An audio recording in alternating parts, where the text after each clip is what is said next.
السلام علیکم ناظرین، یوٹیوب چینل احمد سویب پر خوش آمدید کہا جاتا ہے۔ آج کی جو میری موزی شخصیت ہیں جناب مولانا افضال صاحب، ان سے بات چیت کرتے ہیں اور لیلۃ القدر کے متعلق ان سے جانتے ہیں۔ السلام علیکم جی۔ وعلیکم السلام ورحمۃ اللہ جی۔ کیا حال ہے جی؟ کیسے؟ اللہ کا شکر الحمدللہ۔ بس یہ فی الحال تو جس طرح کے معاملات ہیں کہ آپ سمجھ بھی رہے، اور جہاں تک بات کی جائے لیلۃ القدر کی تو اس کے اندر ہماری تھوڑی سی رہنمائی فرمائیں۔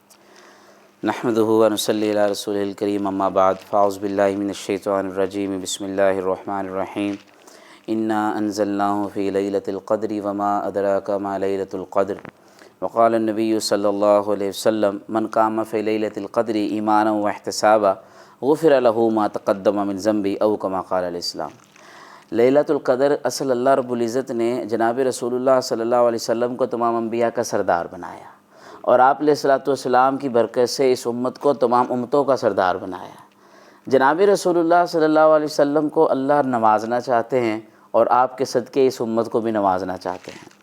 کچھ واقعہ یوں پیش آیا کہ آپ علیہ الصلوۃ والسلام نے جب یہ صحابہ کو بتایا کہ پچھلی قوموں کی اتنی لمبی لمبی عمریں تھیں، جیسے کہ 80 سال جو ہے 100 سال ان کے صدقہ خیرات ہیں، پھر کئی 100 سال، پھر حضرت نوح علیہ السلام نے 950 سال صرف تبلیغ کی ہے، تو اب ان کی عمر کتنی تھی؟ اس دور میں لوگوں کی عبادتیں کیا تھی؟ تو حضرات صحابہ اکرام جو تھے وہ اس وجہ سے پریشان نہیں ہوتے تھے کہ ہماری دنیا کی آمدنی کم نہ ہو جائے، وہ اس وجہ سے پریشان ہوتے تھے کہ ہماری آخرت میں کتنا ہمیں ثواب ملے گا، ہم نیکی میں کس طرح ایک دوسرے سے آگے چلے جائیں۔ تو صحابہ رضی اللہ تعالیٰ عنہ نے یہ سوال کیا کہ یا رسول اللہ صلی اللہ علیہ وسلم، اس طرح تو ہم پچھلی امتوں سے پیچھے رہ جائیں گے، ان کی عمریں زیادہ، ہماری تو اتنی عمریں ہی نہیں ہیں، جتنے سال وہ عبادت کر رہے ہیں ہم تو ٹوٹل ہماری پیدائش سے لے کے وفات تک اتنی عمر نہیں بنتی، بالکل تو ہم کیسے اتنا آگے جا سکیں گے؟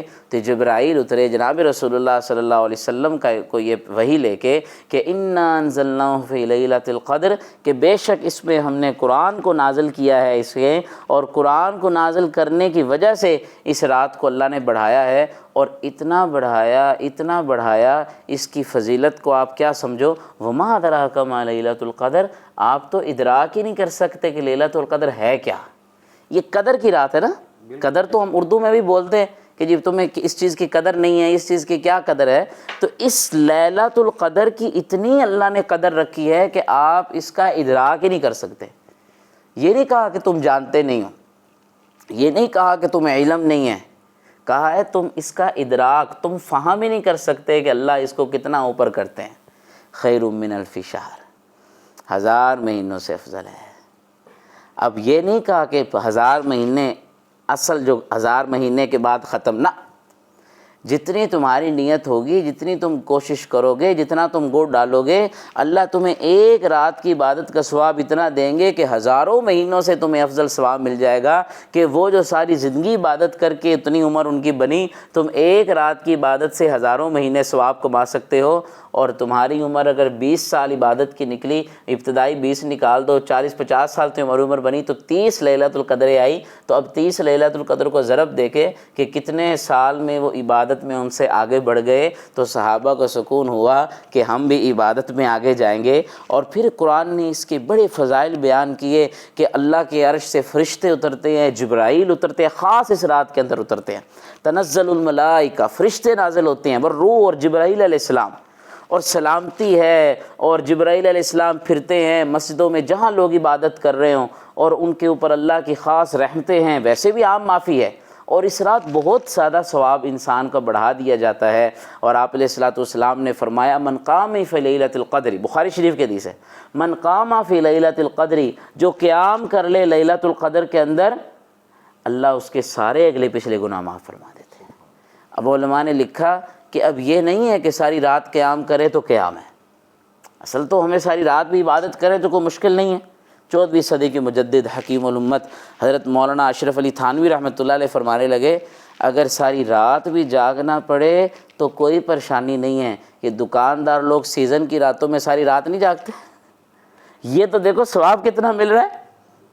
اور پھر فرمایا کہ ہزاروں سالوں کے برابر عبادت، لیول نیکی کا کتنا اوپر جا رہا ہے۔ اور پھر فرمایا میرے شیخ، میرے مرشد حضرت مولانا عبد الرحمن اشرفی نور اللہ مرقدہ فرمایا کرتے تھے اللہ نے کتنا احسان کیا، حدیث میں آتا ہے آپ نے فرمایا لیلۃ القدر کو آخری عشرے کی طاق راتوں میں تلاش کرو. اب لوگ کہیں جی 5 راتوں میں سے بڑی مشکل ہے جی. فرمایا یہ تو دیکھو 5 کا کہا، پورے مہینے کا نہیں کہا. اگر اللہ فرماتے پورے مہینے میں لیلۃ القدر کو تلاش کرو تو 30 راتوں میں کرنا پڑتا. صحیح بات ہے. اگر اللہ رمضان کا انتخاب نہ کرتے، کہتے پورے سال میں 1 رات ہے تلاش کرو، تو کتنا مشکل ہوتا. تو کیا شان ہے میرے نبی علیہ السلام کے صدقے، ہمیں اللہ نے 5 راتیں جاگنا کون سا مشکل ہے.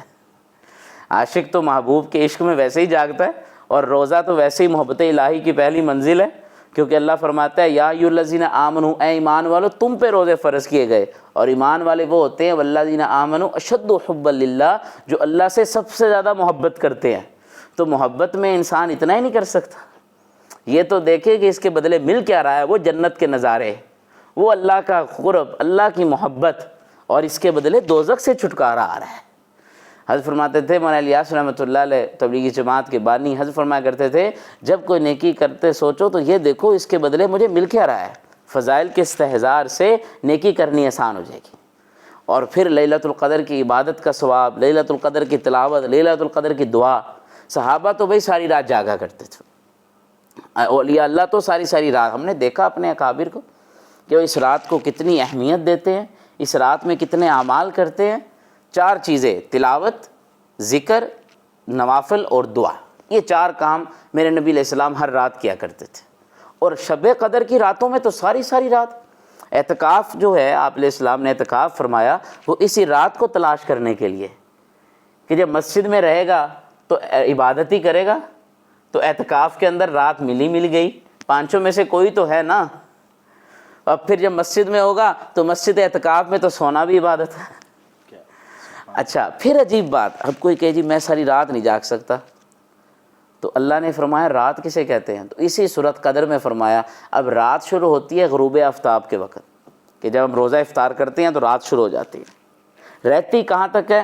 قرآن میں اللہ فرما رہے ہیں کہ جب تک فجر نہ ہو جائے، صبح صادق تک یہ رات ہے، حتی مطلع الفجر. تو اب اس ساری رات کے اندر کوئی بندہ قیام کر لے. میرے شیخ حضرت اشرفی نور اللہ مرقدہ فرماتے تھے یہ نہیں کہا کتنی دیر، تو کوئی بندہ کچھ دیر بھی اللہ کے لیے کھڑا ہو گیا تو قیام تو ہو گیا. تو فرمایا اگر کوئی بندہ تہجد پڑھ لے، اب رات تراویح کے بعد کچھ ریسٹ کر لے، پھر کچھ تہجد پڑھ لے، کچھ سو جائے، پھر اٹھ جائے، تو اسے بھی ثواب ملے گا.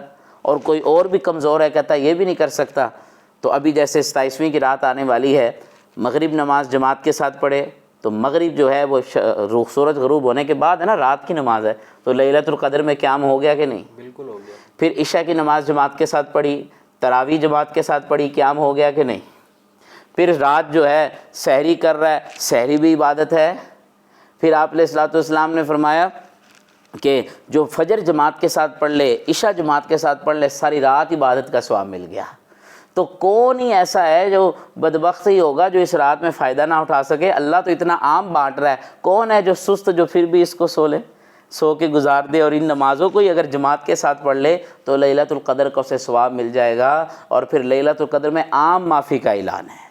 صرف 4 لوگوں کے بارے میں فرمایا کہ ایک جو شراب کا عادی، توبہ نہیں کر رہا، والدین کا نافرمان ہے، معافی نہیں مانگ رہا، رشتہ داروں سے مرنا جینا ختم کیا ہوا ہے، اور نمبر 4 دل میں کینہ ہے کسی مسلمان کے بارے میں، اس کی بخشش نہیں ہے. باقی شب قدر میں سب کی بخشش ہے. اور اللہ نے قرآن میں اس کا ذکر کر دیا کہ کیا شان ہے لیلۃ القدر کی. تو جس کو یہ سمجھ آ گیا وہ تو بھائی اس رات کو، اب 27ویں کی 2 راتیں رہ گئی، ان کی عبادت کرے. اور ایک اور بات آپ کو عرض کروں، ہمارے بزرگوں کا یہ معمول رہا ہے، میرے شیخ رحمۃ اللہ علیہ نے بھی بتایا اور بزرگوں سے بھی، کہ امام اعظم ابو حنیفہ رحمۃ اللہ علیہ اور علامہ معی الدین ابن عربی رحمۃ اللہ علیہ، یہ 2 شخصیات کے ہاں تو یہ معمول تھا کہ طاق راتوں میں بھی جاگتے تھے، اور طاق راتوں میں سے 27ویں کی رات تو بالخصوص اہتمام ہوتا تھا کہ اکثر جو شب قدر ہوتی ہے وہ 27ویں کی رات ہوتی ہے. مگر یہ نہیں ہے اب 27ویں کو ہوتی ہے باقی راتوں میں نہیں ہوتی. اگر باقی میں ہوگی تو پھر کیا ہوگا؟ اس کی کوئی ایک لیلۃ القدر کی کوئی الگ سے بھی پہچان ہوتی ہے؟ جیسے اکثر کہتے ہیں کہ اس رات جانور نہیں، یہ کہیں حدیث میں نہیں آتا. آپ کوئی کتے کو کوئی چیز مارو تو وہ بھونکے گا ہی، اس بیچارے گونگا تو نہیں وہ ہو گیا. تو بھائی یہ غلط ہے کہ جی وہ کتے نہیں بھونکتے، جی گدھے نہیں، ایسا نہیں ہے. سورج نکلے گا تو ہاں یہ ہے کہ وہ رات ٹھنڈی رات ہوتی ہے، درمیانی معتدل رات ہوتی ہے، دل کرتا ہے عبادت کی طرف، سکون ملتا ہے، اور صبح کا جو سورج ہے وہ ایسے نکلتا ہے کہ اگر اس کی طرف دیکھا جائے تو آپ کی آنکھیں نہیں جھپکتی۔ اور میرا تو بلکہ میرے بڑے بھائی اقبال خان جو ہیں وہ اور میں، ہم کئی دفعہ ایسا ہوتا تھا کہ ہم رات جاگ کے صبح اٹھتے تھے، اشراق کے بعد دیکھتے تھے کیا ہوا، سورج کو دیکھتے تھے۔ تو الحمدللہ جو اللہ تو سب کو جو کوشش کرے والذین جاہدوا، اور اس رات زیادہ سے زیادہ کوشش کرنی چاہیے، اللہ ہمت دے تو صلاۃ التسبیح پڑھنی چاہیے۔ اور صلاۃ التسبیح انفرادی نفلی نماز ہے، نفلوں کی جماعت نہیں ہوتی۔ بعض لوگ کم فہمی کی وجہ سے، کم فہمی کہوں گا، کم علمی کی وجہ سے وہ شب قدر میں نا وہ صلاۃ التسبیح کی جماعت کرتے ہیں، حالانکہ جماعت حدیث میں نہیں ہے، سنت نہیں ہے۔ جب حضور کے طریقے پہ چلنا ہے تو حضور کے طریقے سے ہٹنا، اور کام بھی میرے نبی کا اور ان کے طریقے پہ نہ ہو تو پھر کیا فائدہ۔ تو شب قدر کی رات میں یہی عبادت حضور فرمایا کرتے تھے، تو اس کے گناہوں سے بچ جائیں، زیادہ نہیں۔ ہمارے جامعہ شرفیہ کے محتمم حضرت مولانا فضل الرحیم صاحب دامت فی عظم تو اب اس بات کی طرف بڑا کر رہے ہیں کہ اگر عبادت نہیں کر سکتے تو گناہ سے تو بچ جاؤ، کہیں ایسا نہ ہو کہ لینے کے دینے پڑ جائیں۔ گناہوں کی اگر بات کریں تو یہ جو آپ نے لاسٹ میں بتایا تھا کہ کینہ ہے جس کے دل میں، کینہ کی اگر عام الفاظ میں آپ تھوڑی سی وضاحت کریں، کینہ ہے میرے محبوب استاد حضرت مولانا طارق جمیل صاحب دامت فی عظم اس کا ترجمہ کرتے ہیں، پنجابی میں لوگ کہتے ہیں میری داڑھ تھلے تاوے مینوں دساں، کسی طرح بندہ میرے قابو آ جائے، ہر وقت اس ٹو میں رہنا کہ اپنے دشمن کو میں نقصان کیسے پہنچاؤں، یہ پلاننگ کرنا، یہ کینہ ہے۔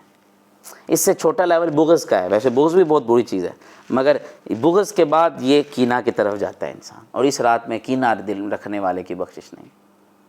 اور اس کا رات کو جاگنا چاہیے اہمیت سے۔ الحمدللہ ہمارے پاکستان میں معمول ہے، مساجد میں لوگ اکٹھے ہوتے ہیں، اور دعا زیادہ سے زیادہ اللہ سے مانگنی چاہیے، جتنا ہو سکے اللہ سے دعا مانگنی چاہیے۔ یہ رات اللہ رب العزت کی طرف سے ہمیں ایک انعام دیا گیا ہے، اس کو ضائع نہیں کرنا چاہیے، کیونکہ یہ تو دیکھیں کہ مرنے کے بعد ہمارا بنے گا کیا۔ ہمارے جامعہ شریفیہ کے شیخ الحدیث تھے حضرت مولانا صوفی سرور صاحب رحمۃ اللہ علیہ، وہ فرمایا کرتے تھے کہ لوگ کہتے ہیں اتنے پیسے اکٹھے کر لو کہ مشکل وقت میں کسی کا منہ نہ دیکھنا پڑے، حالانکہ دنیا میں تو ادھار بھی مل جاتا ہے، خیرات بھی مل جاتی ہے، مگر پھر بھی لوگ کیا کرتے ہیں، بھائی کچھ سیونگ رکھو بھائی مشکل وقت کے لیے۔ فرمایا سب سے مشکل وقت قیامت کا دن ہے، اتنی نیکیاں اکٹھی کر لو کہ وہاں کسی کا منہ نہ دیکھنا پڑے، سگا بھائی بھی ایک نیکی نہیں دے گا۔ تو یہ راتیں ہماری نیکیوں کی سیونگ ہے۔ بلکہ ہمارے حضرت تو فرماتے تھے کہ اگر رمضان اچھا گزرا تو سارا سال اچھا گزرتا ہے، رمضان میں اعمال نہیں کیے تو سارے سال بھی وہ کمی رہ جاتی۔ ایک یہ بھی ہے کہ بالفرض ایک بندہ اگر رمضان شریف میں عورت ہے یا مرد ہے، مسلمان ہے، فوت ہو گئی ہے، تو کیا اس کی مکمل طور پر بخشش ہو گئی ہے؟ اس کا کیا ہے؟ آپ نے بڑا اچھا سوال کیا جی۔ وہ ایک ہماری وہ گلوکار صاحبہ تھی، تو وہ بھی 27ویں کو وفات ہوئی، تو وہ لوگوں نے بڑی باتیں کی۔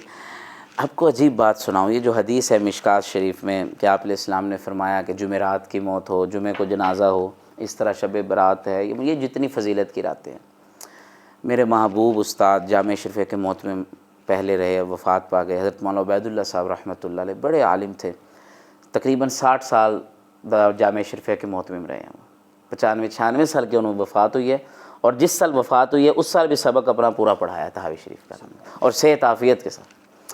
حضرت رحمۃ اللہ علیہ کے میں پاس بیٹھا تھا، حضرت نے فرمایا، یہ وفات سے پہلے باتیں کر رہے ہیں، جمعرات کی موت ہو، جمعے کو جنازہ ہو، حساب نہیں۔ اب سوال ہوتا ہے کہ بعد میں ہوگا کہ نہیں، کہ یہ جب دن گزر جائیں فضیلت والے، رمضان گزر گیا تو دوبارہ کھاتے کھلیں گے کہ نہیں، آجو بھائی وہ رمضان تھا اب تمہیں واپس بلاتا ہوں۔ تو ہمارے حضرت محتمم صاحب رحمۃ اللہ علیہ، مولانا عبید اللہ صاحب رحمۃ اللہ علیہ، بڑے عالم تھے، دارالعلوم دیوبند کے پڑھے ہوئے تھے، مولانا اشرف علی تھانوی رحمۃ اللہ علیہ کے براہ راست شاگرد تھے، جن کی وجہ سے ہم کہتے ہیں کہ جی میں مولانا تھانوی کا ایک واسطے کا شاگرد ہوں۔ حضرت فرماتے تھے کہ میں نے پھر مرقات ایک کتاب ہے مشکات شریف کی شرح، اس میں لکھا ہوا ہے کہ دنیا کا سخی ایک دفعہ معاف کر دے اور کھاتا بند کر دے اور بعد میں نہیں بلاتا کہ آؤ بھائی وہ میں مصروفیت کی وجہ سے تمہیں معاف کر بیٹھا، اب آؤ دوبارہ۔ دنیا کا سخی پھر سخی نہیں رہتا، اگر ایک دفعہ کھاتا بند کر کے دوبارہ کھولے تو جو کائنات کا سخی ہے وہ کیسے دوبارہ واپس بلا سکتا ہے؟ اگر وہ واپس بلائے تو وہ سخی نہیں، اور اللہ رب العزت سخی ہے، اور اگر سخی ہے تو معاف کرنے سے اسے کیا نقصان ہوتا ہے؟ بلکہ ایک بزرگ میرے شیخ رحمۃ اللہ علیہ حضرت اشرفی نور اللہ مرقاتہ تو بعض اوقات یہ دعا کیا کرتے تھے کہ یا اللہ کہ اللہ جی اگر تو بخش دے گا تو تیرا نبی خوش ہوگا، اپنے نبی کو خوش کر دے۔ اور جو شب برات میں ہمارے نبی نے ہمیں دعا سکھائی، حضرت عائشہ رضی اللہ تعالیٰ عنہ سے روایت ہے، وہ بھی یہی ہے کہ یا اللہ آپ تو معافی کو پسند کرتے ہیں، ہمیں معاف فرما دیں۔ یہ شب برات کے حوالے سے اللہ رب العزت آپ کو جزائے خیر دے، اللہ عمل کی توفیق عطا فرمائے۔ وآخر الدعوانا ان الحمدللہ۔